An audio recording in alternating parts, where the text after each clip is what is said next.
Hello. I hope that you found that kind of interesting. Some of those questions seem a little odd, and some of them seem a little redundant. You'd probably be surprised by how much work goes into making each of those little items. Normally, someone who answered those questions would get about 100 questions, say, and that 20 or so would be kind of buried in there with the other 80 that could sometimes be even nonsense, questions from the psychologist's point of view, but they're buried in there so that you don't know what you're really answering. In this case, you just answered the questions that are related to this new concept that I mentioned.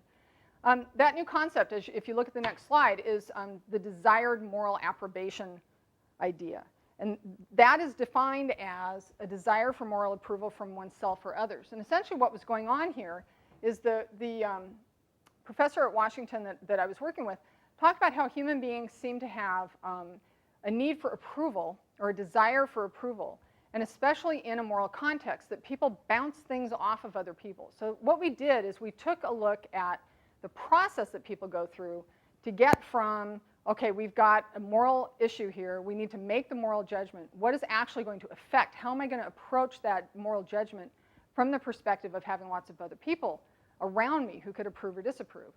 And we dug into this for a number of years, actually, and came out with some kind of interesting stuff that I think you're going to be involved with personally because of this survey that you've filled out. So essentially, the level of desired moral approbation, I could show you the very complex model, but I'll save you from that. But the idea is that each human being has a level of desired moral approbation, that we carry this around in us. We get it through our personality, we get it through religious training, we get it through culture, that we walk around and everybody has a different level of this desired moral approbation. So we did an empirical study.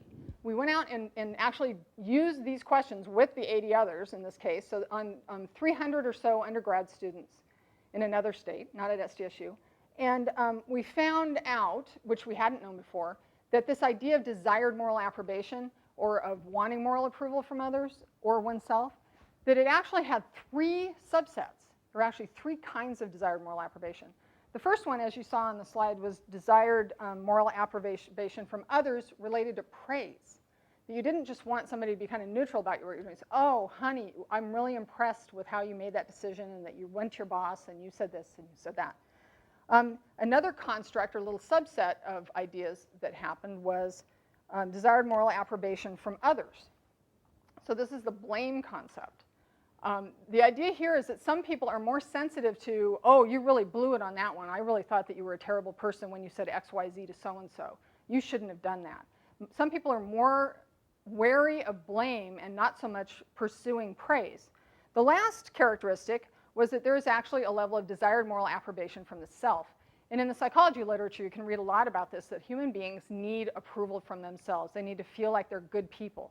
So the idea is that you would maybe consider an action, and you would say, well, how would I feel about myself if I did that?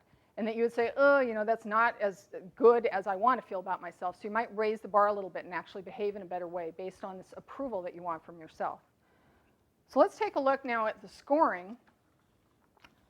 What you need to do is average your responses for these 20 questions into 3 categories. And you'll see on the slide that there are 3 DMA, OPs, OBs, and S's.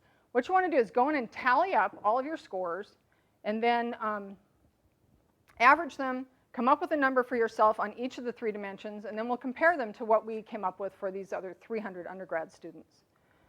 You have a slide that you can use when you're done here to look at these comparisons. The first one on the next slide, as you'll notice, is DMA from others, so desired moral approbation from others. How much praise are people looking for? And that the average in that group of 300 or so students was a 4.93, which is pretty high, right? That people really were very consciously looking for approval, praise, active commendations from other people about their moral behavior.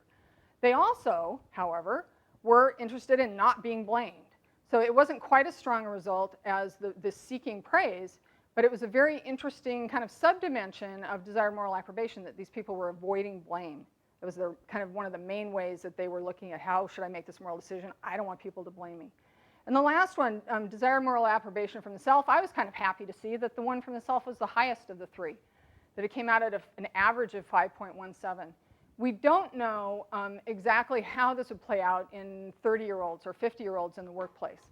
Most of the moral development or individual difference characteristic research that has been done on college students. And actually, as developmental information has been gathered, it's been on little children up to 18-year-olds. There's not a lot of developmental information on 18 to 30, for instance. But this moral approbation idea seems to exist. It seems that people do have it. And what I wanted really to do is just show you, if you were a psychologist, a moral psychologist, going through this ethical decision-making research, what kinds of steps would you take to try to figure out what those individual differences are that people have? How would you measure them? What kind of use would you put them to?